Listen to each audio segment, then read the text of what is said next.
Before time immortal, the dark and stormy nights arose from creation's primordial nectar. Brought to this world as both muse and master to deliver mortals from misery and the mundane. Welcome, lords and ladies. It's the dark and stormy nights.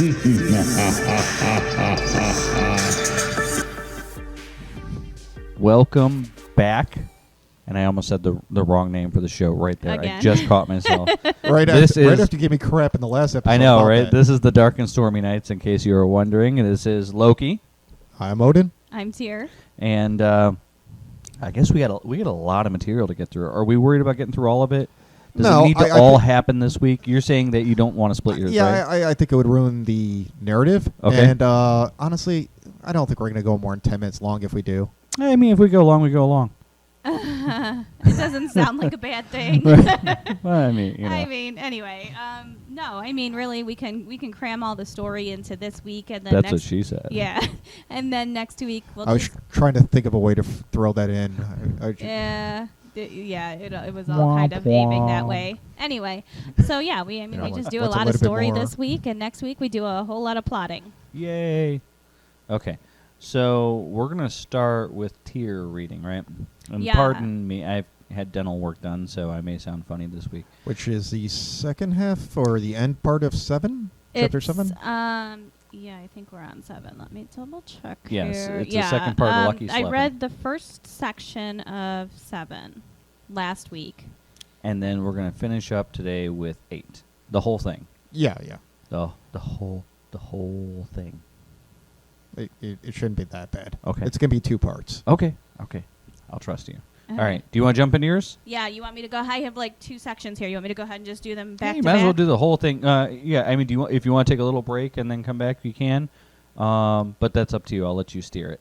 Okay. Well, I think the start. time that we had, that you'd be fine if you're comfortable doing one. Do you want me to pause after the first section and you guys can I think discuss if there's any issues? If you need a break, take it. And then we can talk. I'll stop after and see if you guys had anything to comment on, and then if not, we'll just keep going. Okay. Okay. And Odin, Yeah. you did not do your job, What do you mean? so you didn't start the timer. Oh. So you suck. All right. Anyway, I'm gonna go ahead and. All right, Tyr's doing this. Okay. Do it. Desmond paced the office, the coin he carried clenched tight in his fist. How dare that thing speak to him that way? She had no idea what he was capable of. Arrogant, self-absorbed creature showing no respect for the intelligent, formidable man right in front of them. It was outrageous. "Jennifer," he bellowed, drawing the woman's attention from the book she was doodling on. "Fetch the men. We've got more work to do. And don't forget the tea this time." Jennifer scurried off, and he resumed his pacing, still fuming over that demon having the nerve to threaten him. If she thought he wouldn't follow through on his threat, she was sorely mistaken. Admittedly, her words rang true. Demons and evil spirits would latch on. It was a fact he knew all too well.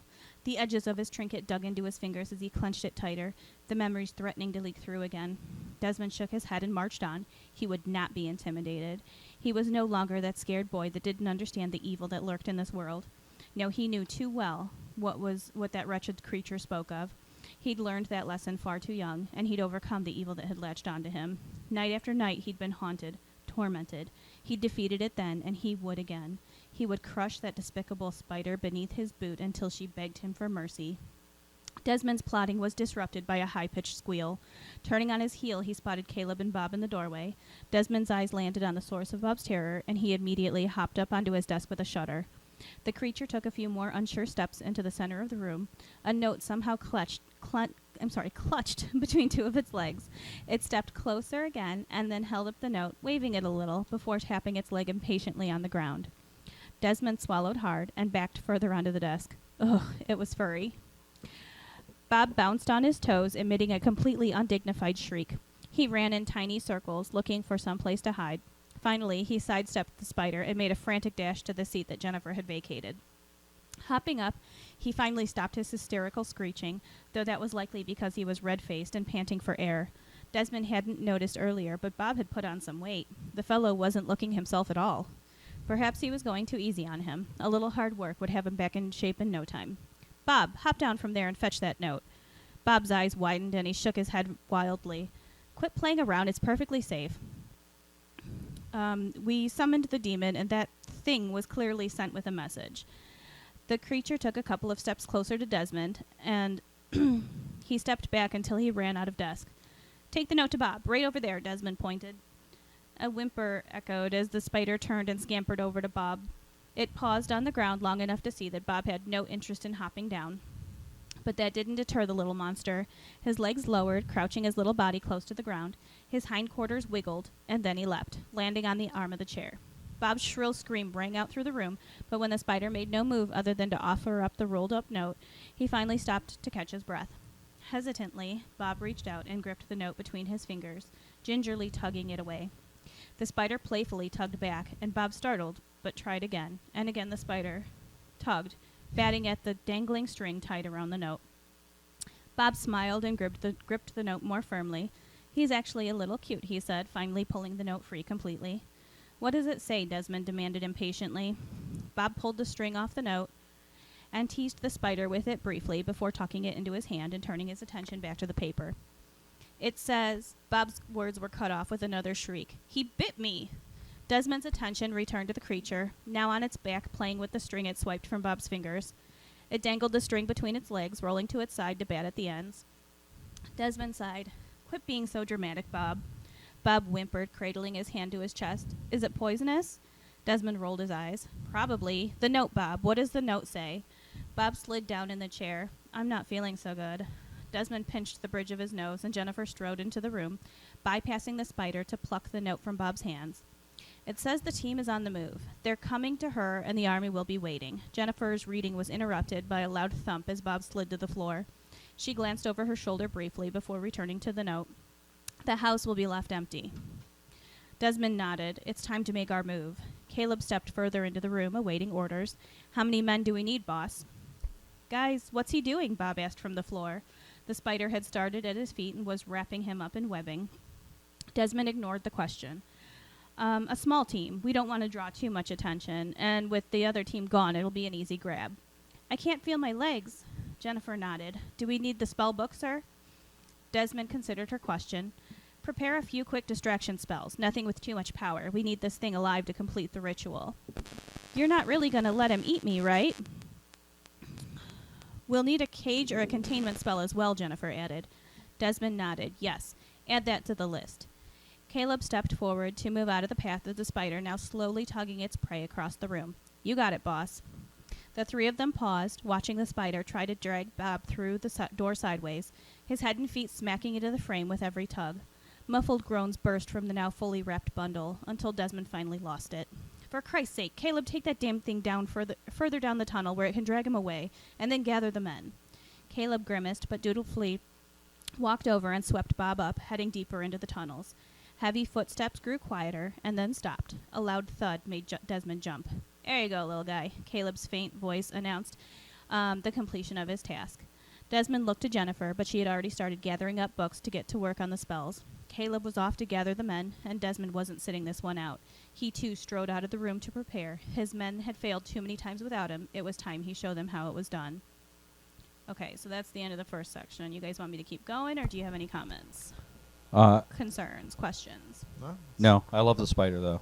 Yeah, no, a lot of the dynamic is pretty entertaining. It's a great dynamic. I love this shit. I think you're doing very well with Desmond's voice. It's all on par. Mm-hmm. I don't know. Okay. Bring us more. I portray arrogant well, apparently. Yeah, I mean, I think arrogant. Well, okay, I'm not. This isn't like a comment as to like your skill or anything. I think arrogant is easy to portray. Yeah, probably so. But you're good at it. Yeah. No, I found it humorous his dismissive nature. So that's I maybe think you just nailed what I have living in my head. That's all I'm saying. His brand of dismissiveness might be another story. That's true. And yeah, you were good at his brand of dismissiveness. So. Right. I mean, like the character doesn't belong to just me, but as I had an image in my head. Mm-hmm. Well, you did write his bio. The built-in utter lack of concern for the lives of others. As if it was, right. Is.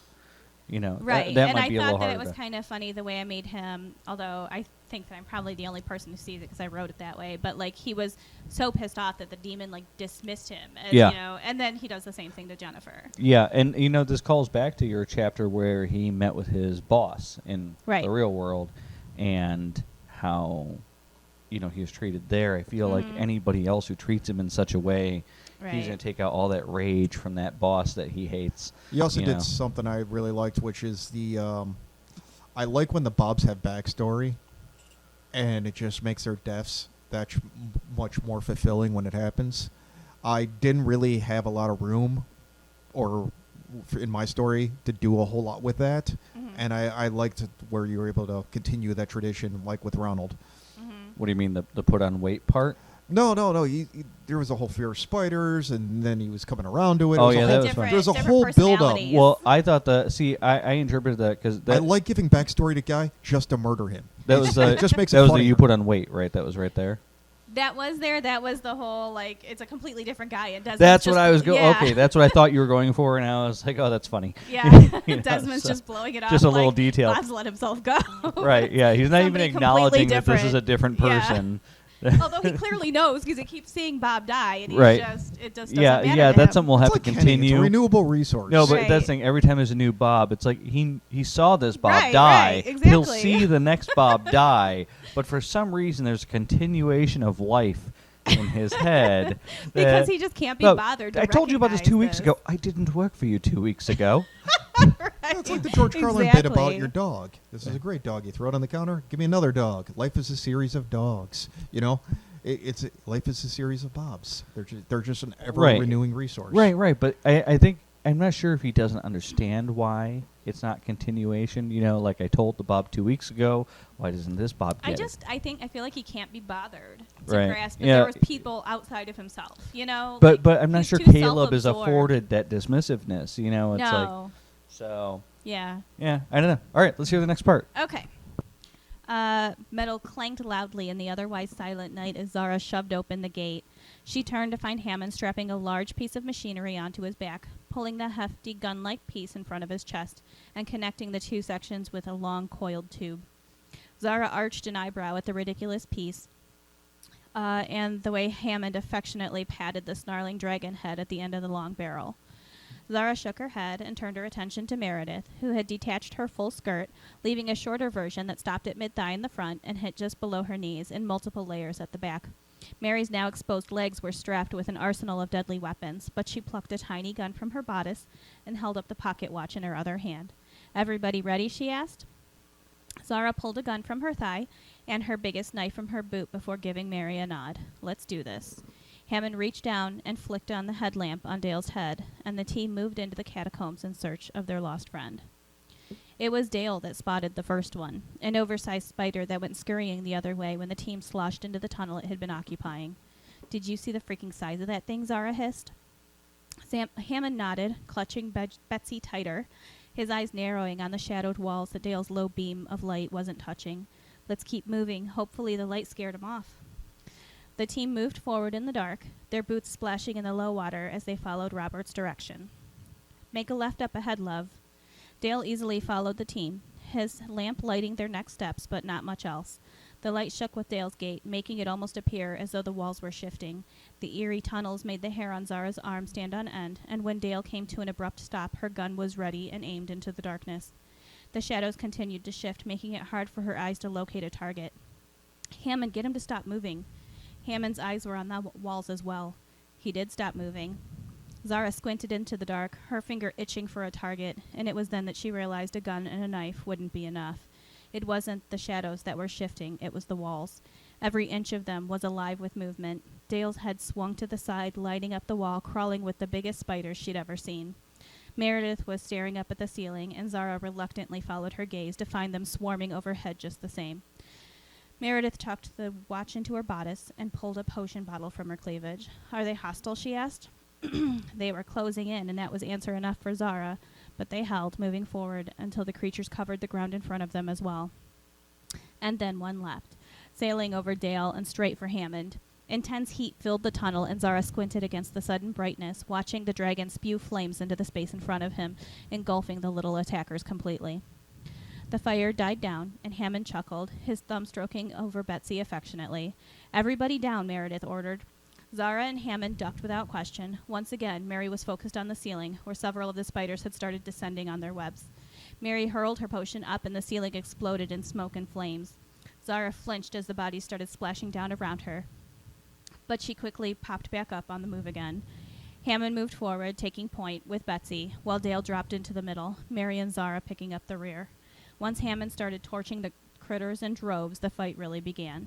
Hammond cut through everything in front of them, clearing the path as they slowly cut their way through. Mary and Zara blasted through the remaining attackers with impeccable accuracy, but there were so many. Every time one went down, another was waiting to move in.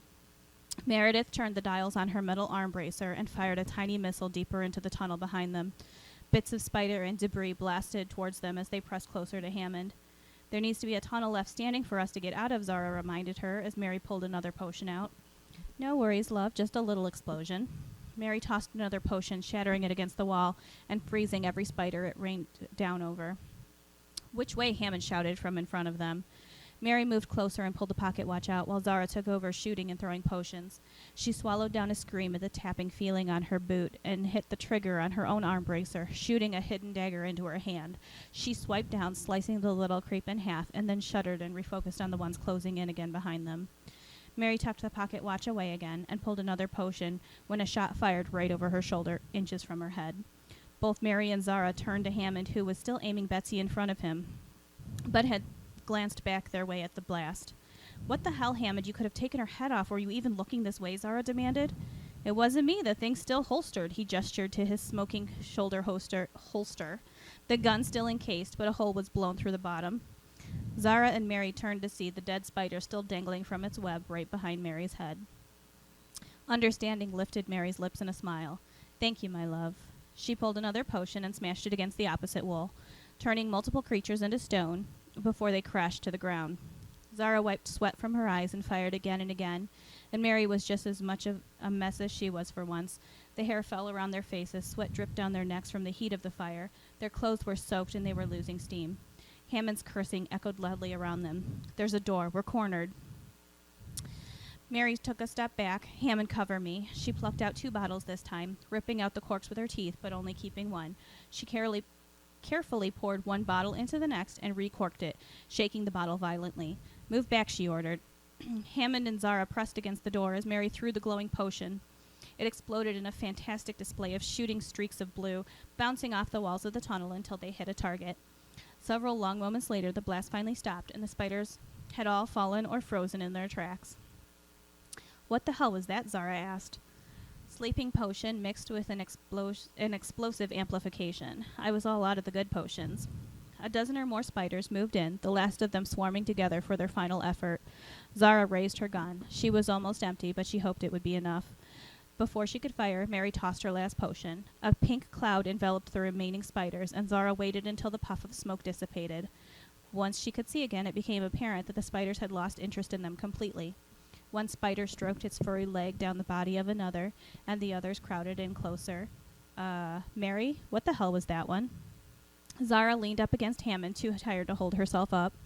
Mary's exhausted eyes met hers, and she gave her a tired smile. A love potion. It was all I had left. Zara's nose wrinkled as she realized what the spiders were now doing. What's next? Mary checked her watch and looked at the door. We're going through there. Ammo check? I'm out. I've got my throwing knives and various sharp implements. Zara checked her gun. Almost out, down to knives. Hammond? Old Betsy's got a little juice left, he answered, handing his gun over to Mary. Zara blew out a heavy breath. We've gotten out of worse shit. Let's move before those spiders wake up. Zara reached out a fist to her friends. For Wilhelm. Meredith and Hammond placed their hands on hers, and though no further words were spoken, they knew that no matter what was on the other side of that door, they had each other's back. Zara moved in front of the door and braced herself, ready to kick it down when a heavy hand landed on her shoulder. I got it, lass. Take a break, Hammond said, and for once Zara relented without argument and stood aside. Ready? He asked. On 3, 2, 1. Hammond kicked in the door, and the team burst through, weapons raised and vengeance in their veins. Wilhelm's chuckles reached them before the scene had time to sink in. Zara's boots sloshed as she took a few more steps into the room, cutting off the giggles of Wilhelm and his new friend. His eyes widened as he took in the disheveled team, bruised and battered and barely standing. The dark-haired woman stood, taking the glass of wine from Wilhelm and setting it aside with her own. Oh, I'm so sorry. We were having so much fun, I completely forgot about the minions. Wilhelm winced but stepped closer slowly. Are you all okay? Zara's confused eyes darted from Karen to Wilhelm and back again. We're here to rescue you, she asked. Karen smiled brightly. Fabulous, I'll just grab my things, she said. She picked up a small cat carrier and wandered further into the room. All right, that's all I got for that one. So, I noticed that Odin started breathing heavy Sorry, into the mic. I didn't realize I was that think close. He was deep in thought, but it just happened to be right after the spider orgy. So I thought that was kind of funny. There was the one part that confused me a little bit, and it could be just because I didn't read it, so imagining it might be difficult. The part where his gun just went off. Robert? Oh, okay. Yeah, Got that it. took me half a second until she basically spells She called it out. him my love. Yeah. Got it. Okay. All right. Who got the cat carrier? Was that the... Karen went Okay. and fetched her cat carrier for Nibbles. Okay. So I have to say almost completely complimentary. I'm I know that we were like, we want a few sprinkled details in there, but she used detailed language. So she might not have talked about like some green mold or something, but she talked about like their voices echoing, splashing, spider carapaces flying back at them. It was that in itself is highly descriptive. if we and want worked well in my to head. describe the bricking or whatever, like No, it's I don't just- think it's necessary. That's what I'm just talking saying, about. If we were to describe the these tunnels, economy I've seen them, of adjectives is useful. and it's brickwork, and there really isn't any mold. It's just bricked-in catacombs. So I mean, with a rough texture, you think there might be, but No, I wasn't amazingly even speaking. saying that you needed to put that. I was saying what you put in there worked well in my head. No, I think it did too. I think it was great. Okay. That was Although enjoyable. the only thing, and that's why I said almost, and it's really not a huge critique. You were talking about how the voices echoed. The gun blasts definitely would have echoed. Oh, that's true. Yeah, that would have you been deafening. Might have gotten. I don't know.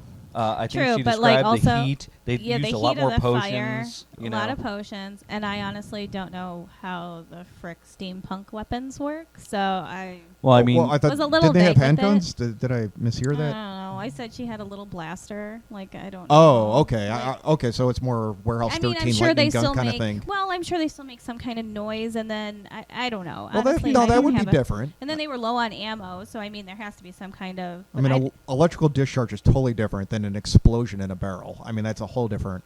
well, it's a snapping, right? I mean, generally Yeah. electrical discharges sound like snapping noises, but Yeah. By the way, I hate fight scenes, and you guys suck for making me I- do that. I Oh thought you did God, great. I'm not happy with mine. I Like, thought you did great.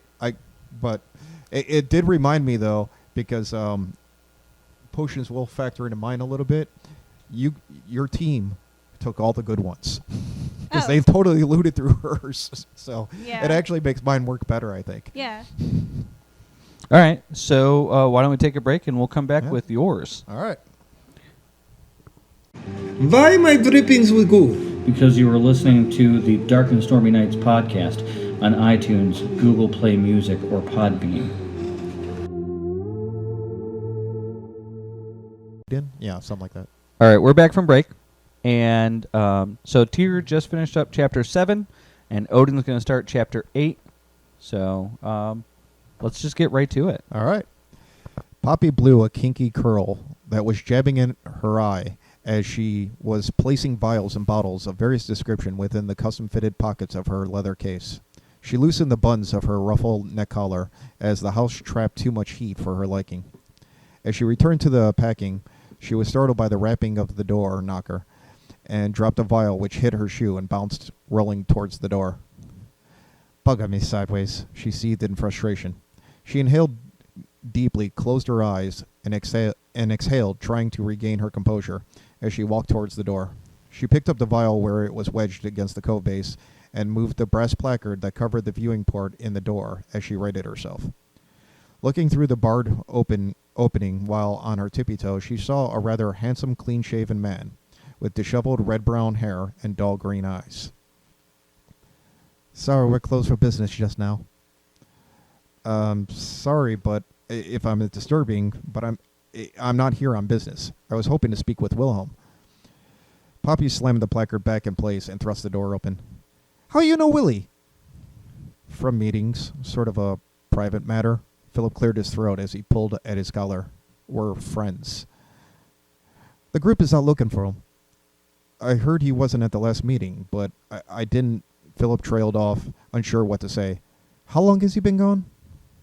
3 days, I think, Zara said. Poppy tried to recover as the stranger's concern was writ on his face.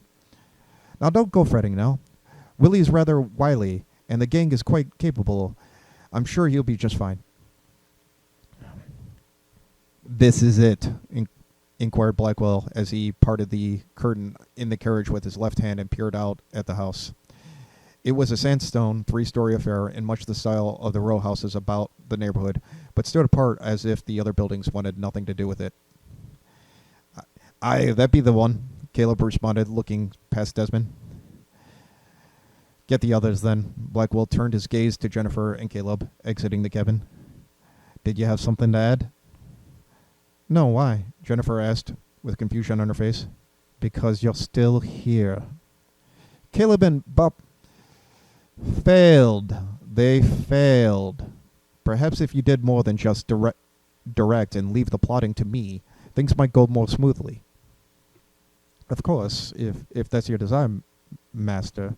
But last time there was a whole house full of people whose capabilities we have no way of knowing. That is why I'm deigning to soil my hands by observing the mission directly. They're out of the house. I don't imagine we should run into any issues. Better overkill than underkill. Bobs aren't the only replaceable servants I have. Jennifer got out of the carriage in a huff and dramatically held the door ajar for Blackwell, who continued to sit and look disinterested at her. She let go of the door and walked across the street to the offending brownstone. Caleb ducked around the corner of the house, while the new Bob walked up to the door with 3 other brutes in tow, and more exiting a third carriage. Poppy was again startled by the rapping on the door. Expecting visitors? Philip asked in a low voice.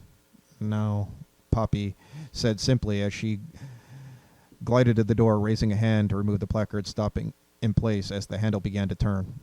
She looked back at Philip with concern on her face as the door opened. A man with dark brown-black hair and a haggard appearance strutted in, followed by 3 men who looked like they broke legs for a living. We have a case. We have a case you could help us on. What's your race like, eh? The shorter man said with a certain saunter in his stride.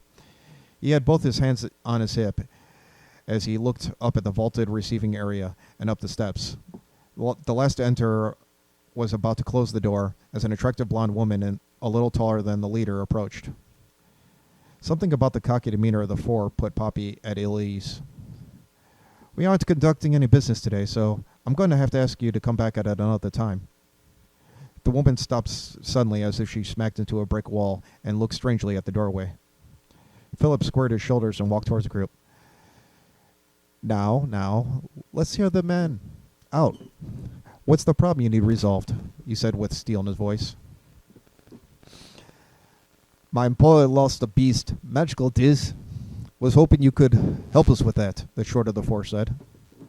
Lost him, have you? Philip asked while eyeing them suspiciously.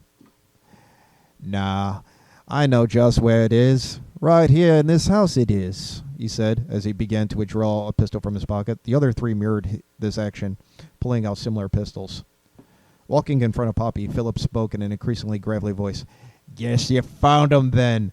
He removed his coat and tossed it on the ground as he kicked off his shoes. The gunman looked on quizzically as the woman at the door looked on in shock through some piece of colored glass she held to her eye. He began to grow in stature, and his features grew indistinct. In mere moments, Poppy was standing uncomfortably close to the backside of a 9-foot-tall werebear. Shit! Jennifer exclaimed as she ran back to the carriage. Desmond, I mean Lord Blackwell, you have to come now. What's the matter? Desmond spoke through grated teeth as he leaned forward, his hands resting on the ball of a cane. There's a werebear in there. They have guns, don't they? Blackwell said dismissively. Yes, but the sound of gunshots interrupted her. Help them if you're so concerned. I can't. You blustery fool. The blessed house is warded. Again, but slower, he said, patiently with a finger raised. I am unable to cross the threshold. What do you have on you that might prevent you from crossing that didn't stop the others?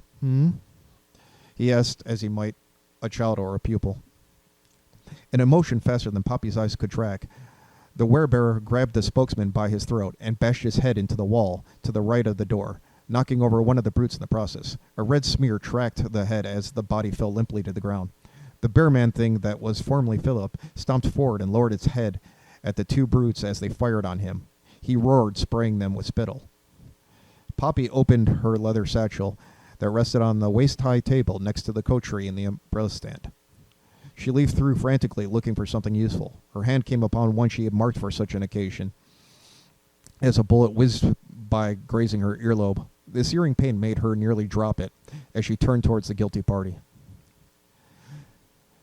Jennifer stared at the doorway with hate in her eyes, and she began to offload the contents of her pockets. As she was attempting to enter again, Desmond's auxiliary muscle walked around her on the left and right and communicated with hand gestures to another two that ducked around the house. There were a lot of things breaking in there, and she wondered if anything or anyone would be left by the time she bypassed the wards. End of first section. What comments?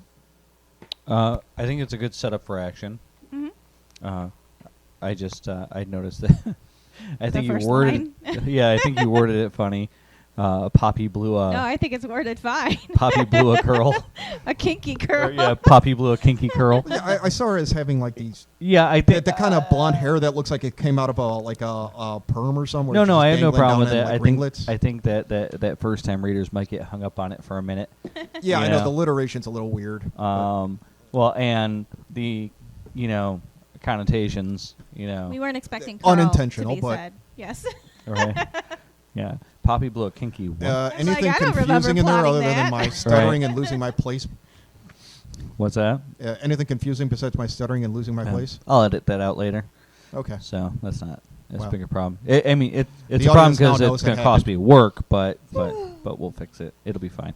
So, are you ready to jump into the next part, or? Well, I figured you might want to take a break unless you... I think we can keep going. All right. I don't have any critique on this part. It All was right. a good setup so far. Well, the next one's about the same measure Yeah, as because all that was just setting up action, right? Yeah. So, yeah, if you don't need a break, go for it. All right.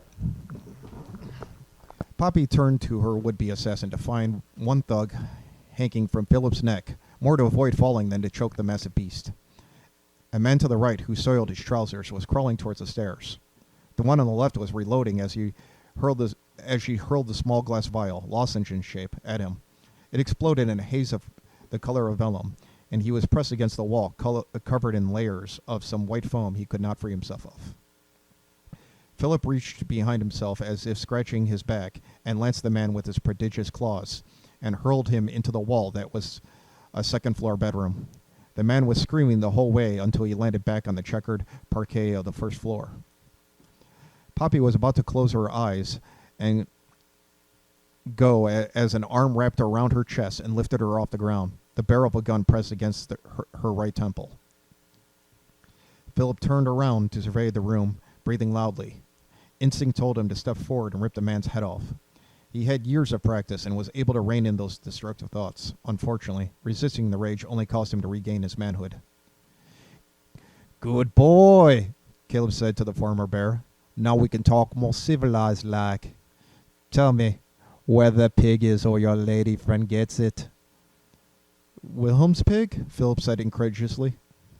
"Do you know another?" "No," Philip said, advancing a step. "And that be the one. Stay back now, or the lady gets another hole than what God intended." Before the rustle of movement and what he could see in his peripheral, Philip knew at least two more had joined the fight. "We don't have it," Philip said pleadingly. "They took it with them, so you can just collect your corpses and go," Poppy all but spat, her eyes nearly white, with the irises straining to look at Caleb. Two more brutes entered from the rear. "Gentlemen," Caleb turned himself with Poppy in tow. "So glad you can join us." Poppy did not let go of her bag, instead turning it with her wrist and flinging it at the gunman's feet. A deafening, thunderous boom drowned out any further conversation. The room became brighter than the morning sun rising past an open window after a bout of insomnia. When sight returned to Poppy, everything was a shade of violet. The table she had her bag on was smoldering and missing a corner. The coterie was impaled through the brute attempting to sneak up the stairs.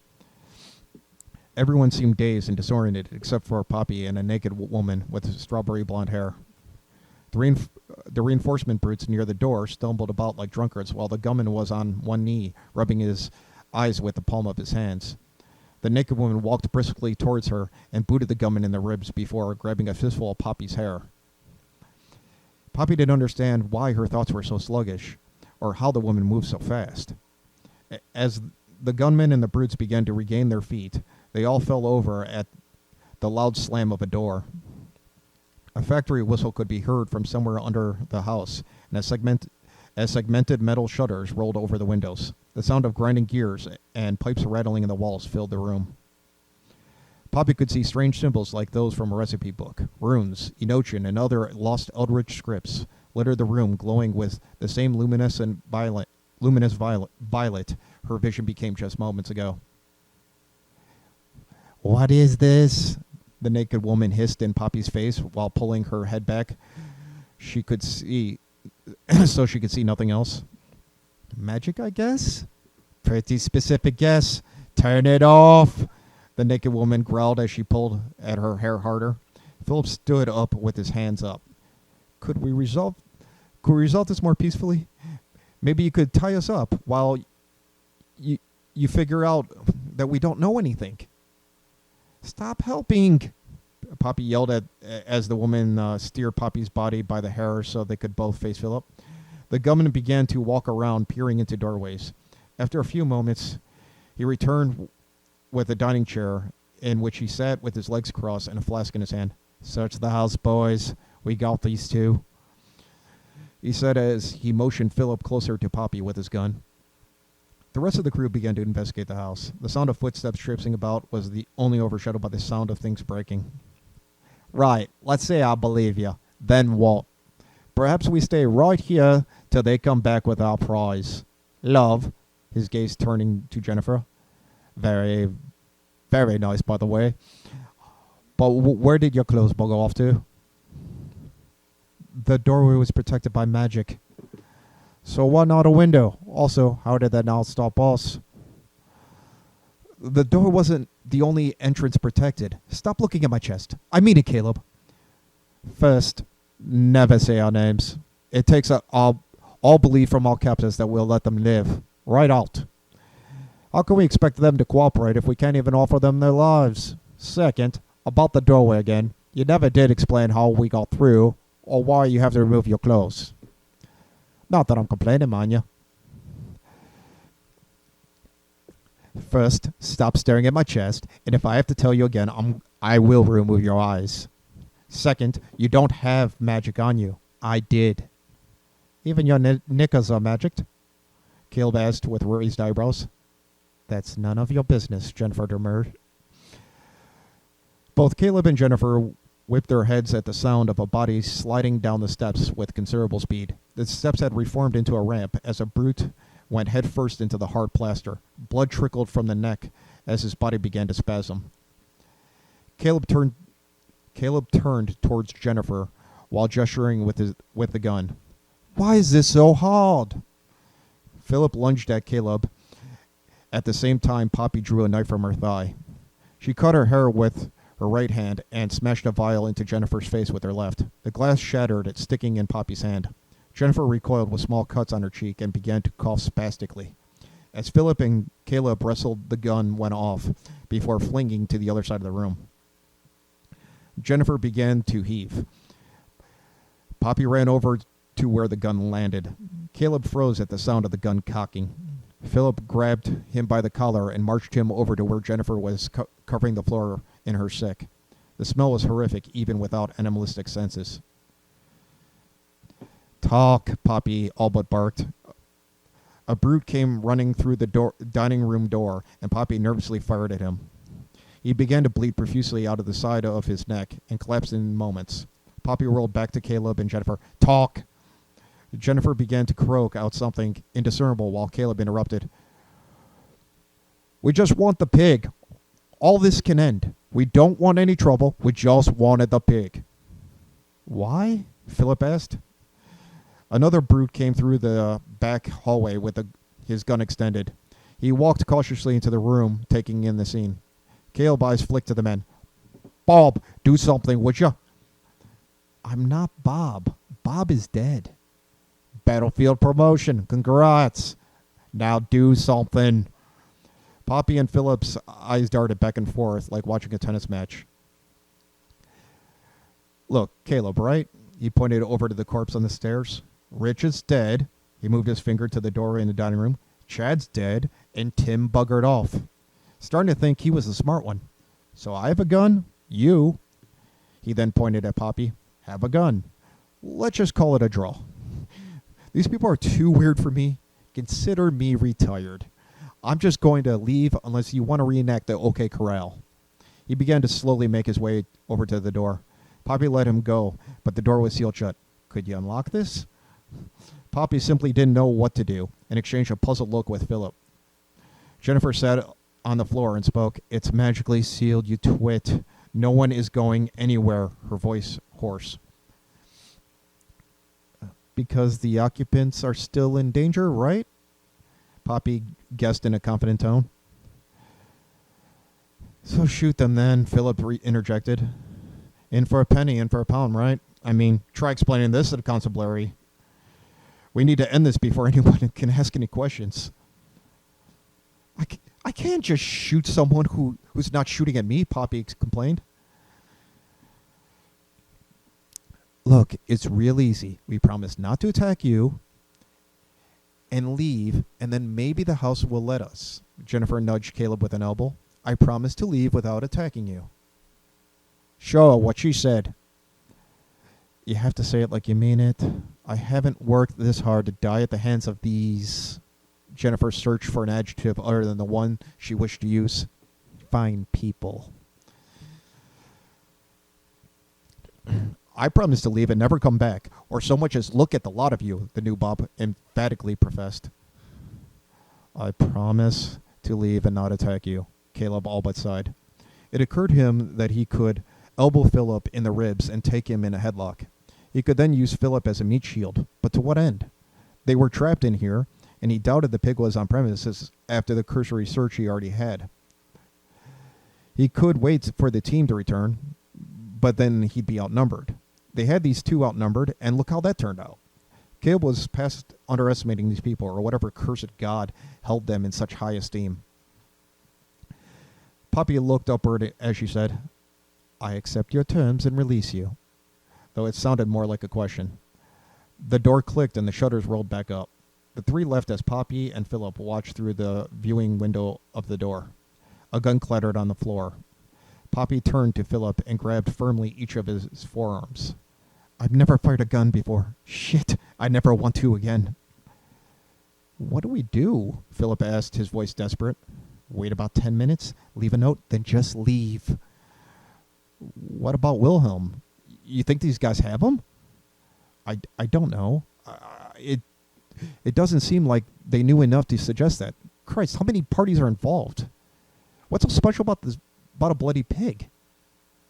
I'm going to look for him, he said in a determined voice. I'm going home, she said in a resigned voice. End scene. All right, was that all of it? Yeah. All right, how about we come back after a break and we'll discuss? Sounds good. All right. Are you guys ready? Don't make me do this. I'm not doing it. Loki, a god, a mischief god. Odin, a god of war and stuff. Please stop. Tyr, the wise, she has a podcast. Listen to the dark and stormy nights. Now the song has gone on for too long. For sure. Help, I'm trapped inside this song. You and me Please send help or make it end. This is all your fault. Okay. both. No. And we're back to Shit Talk Odin's chapter. Yes. Well, I don't know. I mean, I like it and hate it at the same time, so I expect some feedback. I found it mildly confusing. Not ridiculously so. I did get lost a couple times, but I'll be fair and say that my attention isn't the easiest thing To keep. to To keep. wrangle. Yeah, my attention span's really bad. Yeah, So you're not basically entirely, a cat. I not know. entirely your fault. It was a complex chapter. It was. It was a lot of back and forth, even including like that earlier section. You know, Right. like the perspective changed, and I do that a lot as well. But I mean, it was something more to keep up with. Right. I was also expecting the chapter to be more of a straight up ass kicking.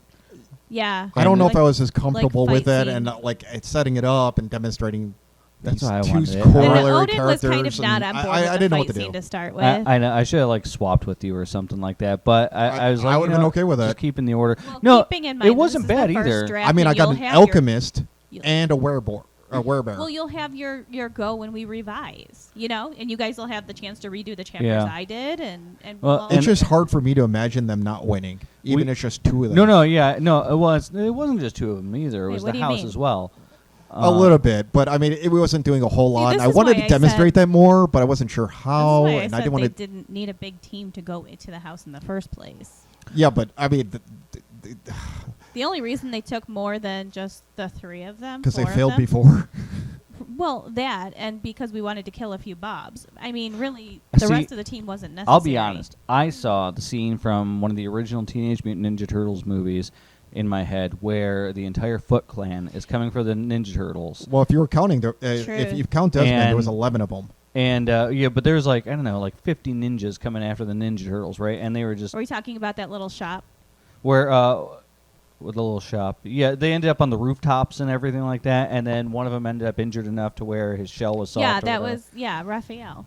Yeah. So and that's what I was kind of seeing at the end of that is maybe one of them was bruised and battered by the end of it. Sure. But yeah, but Yeah, they I came didn't out really on top. describe that he's probably tenderized a little from the bullets. But I mean, the shifting will heal, but I don't think it's going to be complete. But we kind of I ended still it think it before takes that a was lot out resolved. of you. Oh yeah. all that healing and changing and everything like that takes a lot out of you. I mean, we didn't describe him walking off or dealing with any of that. No, I mean, but I like that he went after Wilhelm in the end. Yeah. I What- don't and- know. I saw him as a little bit more. Maybe it was the way we portrayed Wilhelm seeing him as being kind of more. well, that's the thing is I do feel that he is interested, but Wilhelm is definitely more interested Right. at this No, stage. but I think what I'm saying is like I kind of almost pictured Philip as this like total badass, right? But Yeah. I think it's because of the way we talked about Wilhelm seeing him Yeah. as somebody he admired so Well, much. I think Philip is a bear of a man before he is a bear man. Did I You don't want to know? lead the witness, but did anybody catch that I described his eyes as dull, Yeah. where Wilhelm did not see it that way? Yeah. I was trying to play with the narrative voice, like what the reality is, depending on who's Versus somebody looking. who idolizes him. Right. I didn't notice that, but I don't know. I was focusing on the action, because that's what I was expecting. I was expecting an action sequence. I don't know. and It's so much chaos to put into text. Fight scenes are freaking hard. I love them. Like, I wasn't even sure that you guys Well, understood you can that go I back saw. and touch up both of our chapters. The story I was then. writing, I had 3 chapters that were 3 different major fight scenes back to back to back. Did anybody understand when I said that he threw him into the wall, the second floor? Yeah. That they're in a kind of a open Yeah, and I lobby, got okay. like, did you mean literally for the your stairs entry- turned into a ramp? Oh yeah, those did. Yeah. Okay, yeah. I was like, wait a minute. Does he mean like metaphorically? Because that would be No, bad I to do felt when the the house pl- actually the planks changes. just shifted. Yeah. So okay, Well, no, okay. there's hydraulics I don't and know. steam, and the walls were rattling. If you heard the piping. Right, you know. right. Yeah. No, we talked about that, off show and stuff like that. I wanted might to talk about simulate a show, lot too. more, but I didn't want to go too heavy, and I felt like I went too little. I don't know. I think you went a little light on the action. No, I was talking But about, not like, from the the house house. interaction. I think the house action was fine. Like, Yeah, it okay. was more than I expected. Yeah, But I don't know. expected a little bit more out of Poppy and Philip. Yeah, I see Philip as the hit a motherfucker with another motherfucker kind of guy. Well, I don't know. I showed Poppy have a little more steel, outside of potion slinging. Like I just I feel had a like knife. She had some. She got angry. I don't think it ended peacefully either. I mean, I don't see any reason why. Well, then those Philip characters wouldn't would be have straight up dead. And why Tossed would the them house out let the them door go? physically. yeah, like physically thrown them out of the house.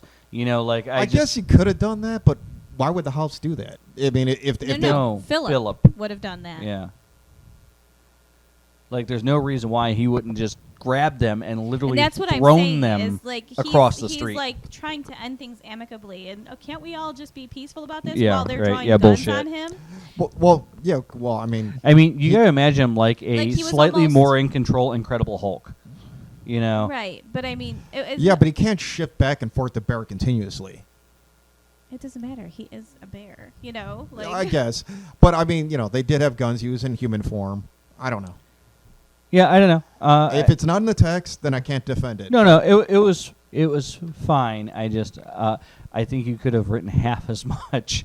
I'm I'm no good at that. To me, there's I a feel lot that more I have to justify dialogue. things, and I feel like when you get at this kind of detente, this Mexican standoff, they're gonna try and talk Yeah, their no, way I out of get it. the defending Poppy thing. I just feel like Poppy could have probably handled her own. I You think know? did pretty Poppy good. Could handle her own. She cut her own Honestly, like, hair.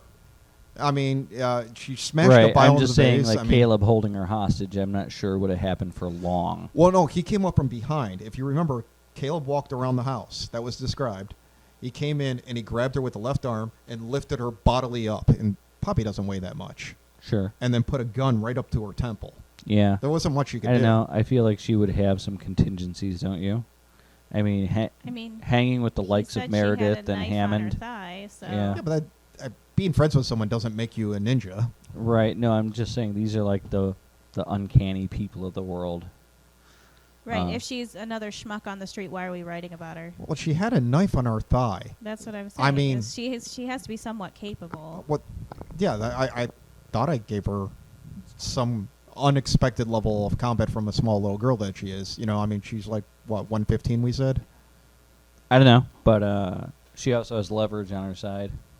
So, I like I said, I don't. I think that most of her offensive fighting would come from potions, though. Well, so, like, that's what I'm saying. Is I think she would have had something around like hanging from a necklace. she probably would have potions all That's over her. probably true. You That could know. have been done. Like I don't know. Like I'd go with like a ghost form thing, right? Like wear this thing around your neck. So and you I can think that's what you were phase seeing when we through- talked about Well, it, was that there was a lot of different or- options to do. Or like a simple put him to sleep and have knockout Philip toss potion. them out into the Yeah. street. Well, one, she wasn't expecting combat, so she was quickly leaping through. And I did say that she had some marked. So that's kind of on there. And also, the potions are picked over. The potions are picked over, pulled sure. a But if kerchief you're- out of her. But you're right. That's what I'm saying, is if You're you're right. a I could see her potion, having a few in her She clothing. would have something on her Well, necklace I was or saying, something. maybe she pulls a kerchief out of her. Chloroform?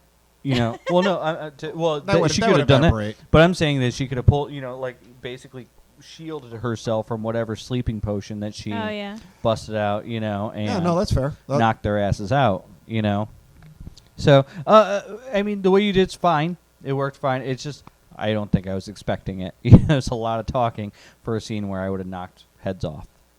Yeah, So. no, I mean, there's nothing wrong with it. I think that I was probably seeing Philip through Wilhelm's eyes, and that was kind of what made me maybe Wilhelm. pause Well, about it. that's the thing. And I was seeing Poppy through the eyes as somebody who was worthy of being friends with Meredith. Philip is a Right, bit younger. like as a badass. He's not Right. a violent person by nature. I don't think he's violent by nature, but protective. Oh yeah, no like doubt, bears? no doubt. You don't want to interrupt a pup. You know what I'm saying? They will fuck you up. Like, you can't mess with bears. Yeah, I don't think of the I just think that he would be the kind of person to avoid barroom pub fights because he's afraid of shifting to a bear. So he's probably lived a life of being sort of like Bruce Banner, avoiding getting in those situations. I think the only person on Desmond's side that is on their level is Jennifer.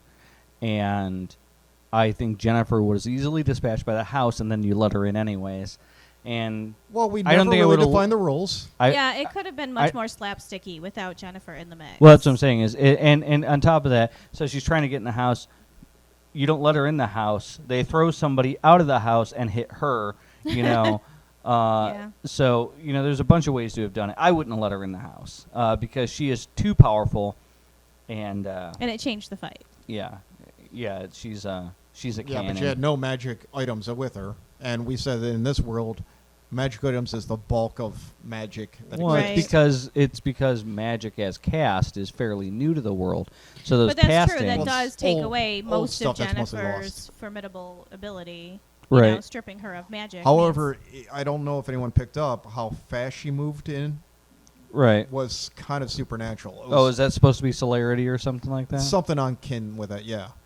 Okay, I wasn't sure I got that. I thought that Because I maybe. do I feel did that get she's that, and able I to do a was- few things that bend the rules more than she should be capable of. Right. Okay.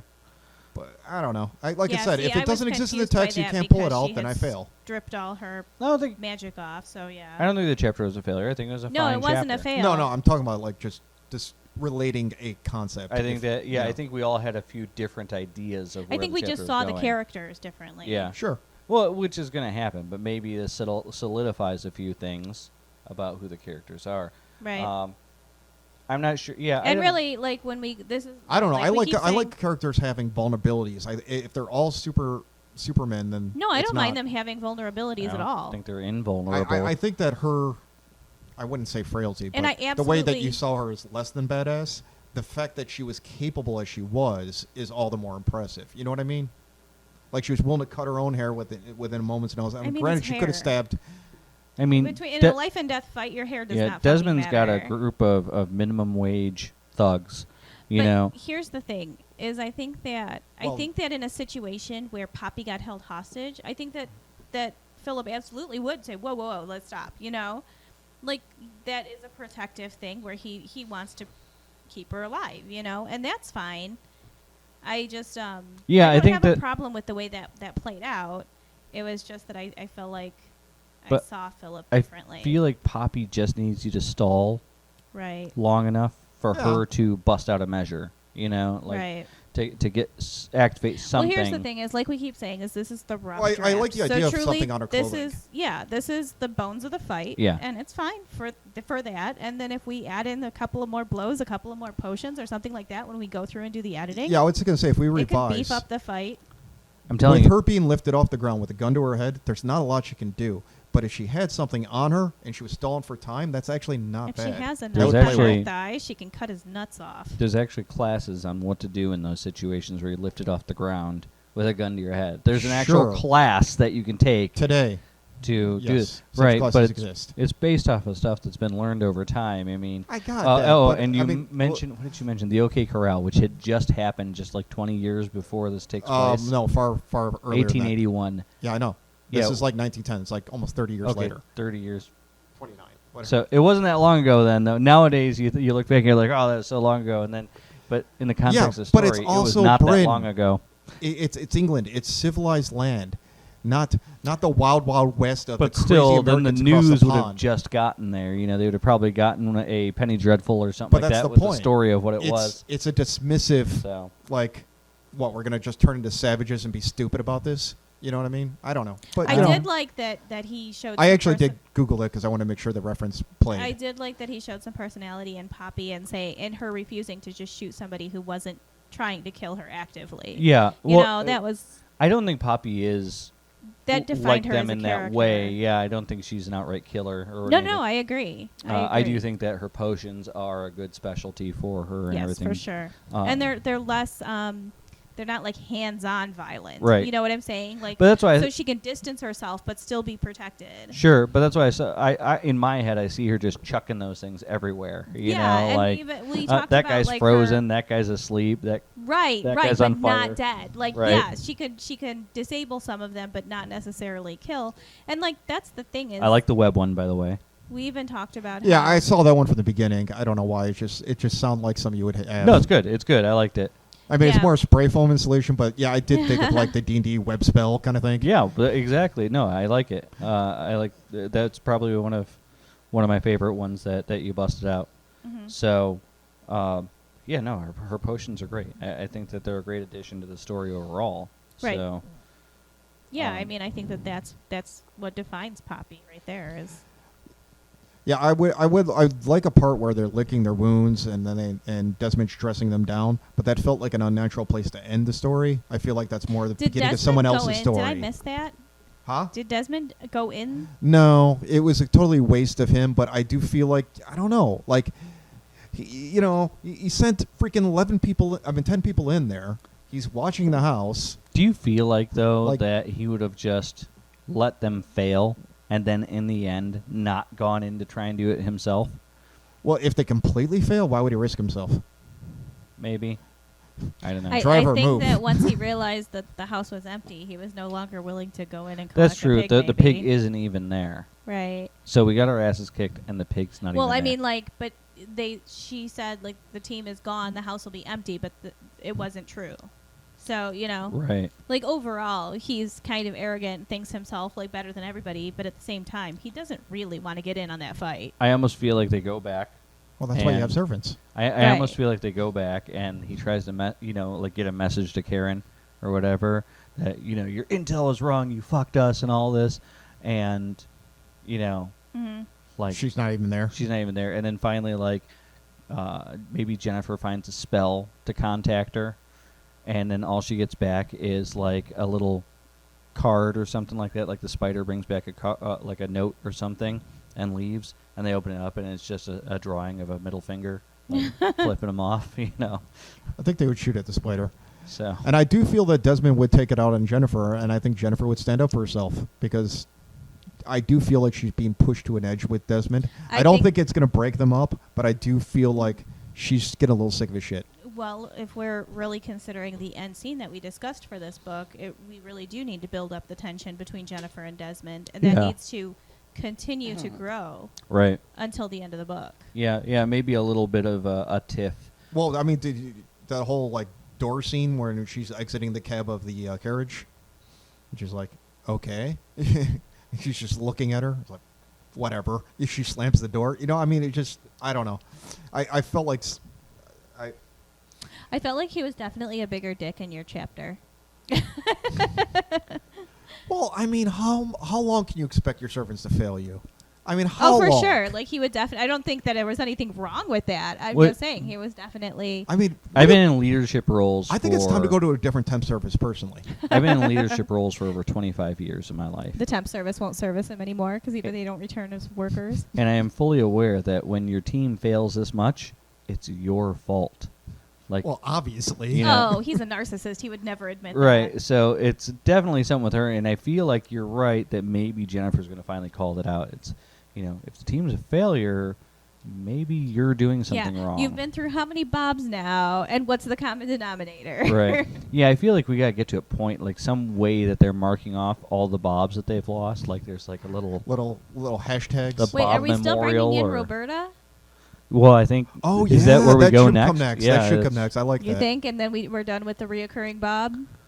The reoccurring Bob's got to die at some Was it point. her thing that I'm she not- manages to live for a while? Yeah, I'm she not sticks opposed around. to the She's idea. the best Bob they've had yet. I'm not opposed to the idea that Roberta and Caleb end up these two side by side bruiser buddies. I dig it. So I can see him drinking. yeah, I yeah, can see she her could out be fun. drinking him. So yeah, I dig it. All right. So, but we're gonna come back next week, right?